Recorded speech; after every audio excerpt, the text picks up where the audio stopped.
ভয়াবহ ট্রেন দুর্ঘটনা। ঢাকা থেকে চিলাহাটিগামী নীলসাগর এক্সপ্রেসের 9টি বগির লাইনচ্যুত হয়েছে। বুধবার বিকেলে সান্তাহার স্টেশন ছেড়ে যাওয়ার পরে এই দুর্ঘটনা ঘটে। ট্রেনের ছাদে থাকা যাত্রীরা পড়ে গিয়ে হতাহতের আশঙ্কা করা হচ্ছে। তবে এখনো পর্যন্ত মৃত্যুর কোনো খবর নিশ্চিত হয়নি।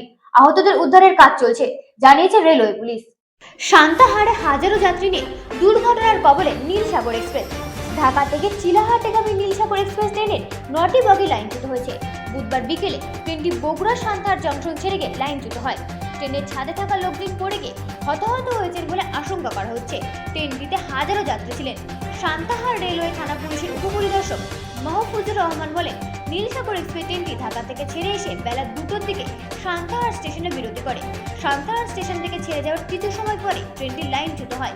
এতে ট্রেনটির 9টি বগি লাইনচ্যুত হয়েছে। এখনো পর্যন্ত মৃত্যুর কোনো সংবাদ পাওয়া যায়নি। ট্রেনের ছাদে অনেক মানুষ থাকায় ছাদ থেকে পড়ে অনেকে আহত হয়েছেন।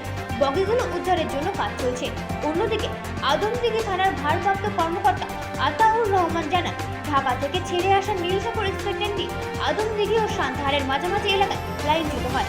এতে বেশ কয়েকজন যাত্রী হতাহত হয়েছে বলে খবর পেয়েছি। তবে এখনো পর্যন্ত সঠিক সংখ্যা জানা যায়নি। বিস্তারিত পরে জানানো হবে।